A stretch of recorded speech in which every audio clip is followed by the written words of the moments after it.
Macam mana kita nak tahu orang itu jodoh kita terbaik untuk kita? Kita tak tahu. Kenapa? Kerana takat jodoh kita tahu, jodoh terbaik tak tahu. Apa makna jodoh? Pasangan. Sebab tu jodoh tidak kita tahu. Kita nak bila kahwin tak cerai-cerai sampai dua-dua mati, sehidup semati. Betul tak? Itu cita-cita kita. Tapi tak akan berlaku. Ada orang Allah beri jodoh dia 3 bulan. Ada orang 3 tahun.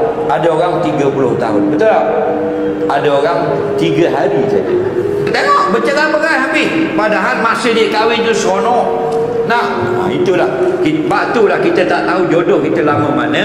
Maka kita dilarang pergi kat orang kahwin katakan semoga kekal ke anak cucu. Jangan, Nabi marah. Wala taqulu bil baqa wal banin. Jangan kata semoga kekal ke anak cucu. Jangan.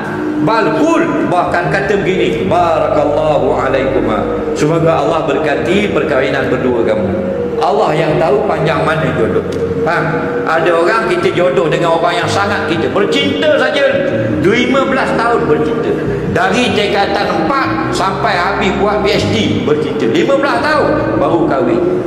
15 tahun bercinta, 15 bulan saja kahwin. Patut cerai tolak 3. Faham? Kenapa? Kerana aturannya lain. Faham? Itu rahsia Allah.